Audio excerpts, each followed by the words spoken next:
ರಾಮನಗರ ಜಿಲ್ಲೆ ಮಾಗಡಿ ತಾಲೂಕಿನ ಬಾಳೆನಹಳ್ಳಿ ಹೇಳಿಗೆಹಳ್ಳಿ ಸರ್ಕಾರಿ ಹಿರಿಯ ಪ್ರಾಥಮಿಕ ಶಾಲೆಯಲ್ಲಿ ಸರದಿ ಸಾಲಿನಲ್ಲಿ ನಿಂತು ಮತ ಚಲಾಯಿಸಿದರು. ಈಗ ನಮ್ಮ ಬಾಳೆನಹಳ್ಳಿ ಗ್ರಾಮದ ಶಿವಲಿಂಗ ಅಂತ ಇಲ್ಲಿ ಶಾಂತಿಯುತವಾಗಿ ಮತ ನಡೀತದೆ. ಯಾವ ಗಲಾಟೆ ತೊಂದರೆ ಏನಿಲ್ಲ, ಚೆನ್ನಾಗಿ ಆಯ್ತದೆ.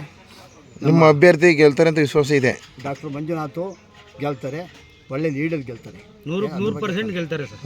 ಈಗ ಎಷ್ಟು ಪರ್ಸೆಂಟ್ ಮತದಾನ ಆಗಿದೆ ಸರ್? ನಮ್ಮದು ಇಲ್ಲಿ 80-90% ಗಂಟೆ ಹೋಯ್ತದೆ ನಮ್ಮ ಮತದಾನ. ಸಾಯಂಕಾಲವರೆಗೂ. ಈಗ ಬಿಸಿಲಿದೆ, ಮತದಾನ ಮಾಡ್ತಾ ಇದ್ದಾರಾ? ಮಾಡ್ತಾವ್ರೆ. ಏನು ಇಲ್ಲಿ ಪ್ರಾಬ್ಲಮ್ ಇಲ್ಲ, ಜನ ಓಟು ಜನ ನಡೀತಾರೆ. ನಿಮ್ಮ ಗ್ರಾಮದಲ್ಲಿ ಶಾಂತಿಯುತವಾಗಿ ಮತದಾನ ನಡೀತಾ ಇದೆ, ಅದ್ರ ಬಗ್ಗೆ ತೊಂದರೆ ಇಲ್ಲ. ಇವತ್ತು ಮತ ಹಾಕ್ತಾರ ಮತದಾರರಿಗೆ ಮತ್ತು ಗ್ರಾಮಸ್ಥರಿಗೆ ಏನು ಹೇಳ್ತೀರಾ? ನಾವೆಲ್ಲ ಅವ್ರಿಗೆಲ್ಲ ಒಂಥರ ನಾವು ಹೃದಯಪೂರ್ವಕ ಒಂದನೇ ಅಭಿನಂದನೆ ಸಲ್ಲಿಸ್ತೀವಿ. ಅಭಿವೃದ್ಧಿ ಮಾಡೋದಕ್ಕೋಸ್ಕರ ಅವರು ಸಹಕಾರ ಬೇಕೇ ಬೇಕು. ಹಾಗಾಗಿ ನಾವು ಅವ್ರಿಗೆ ಮೋದಿಯವರು ಬೇಕು ಮಾತಾಡೋಣ ಸರ್. ಈಗ ಅಭಿವೃದ್ಧಿ ಪಥವಾಗಿ ದೇಶ ಸಾಗಬೇಕು ಅಂದರೆ ನಮಗೆ ಮುಂದಿನ ಪ್ರಧಾನಿ ಮೋದಿಯವರಾಗಬೇಕು. ಆ ವಿಚಾರವಾಗಿ ಎಲ್ಲ ನಮ್ಮ ಊರಿನ ಮತದಾರರು ನಮಗೆ ಸಹಕರಿಸ್ತಾ ಇದ್ದಾರೆ. ಡಾಕ್ಟ್ರು ಏನು ವೈದ್ಯಕೀಯ ಕ್ಷೇತ್ರದಲ್ಲಿ ಈಗ ಅಭಿವೃದ್ಧಿ ಮಾಡ್ತಾ ಇದ್ದಾರೆ, ಅಭಿವೃದ್ಧಿ ಸಾಧಿಸಿದ್ದಾರೆ.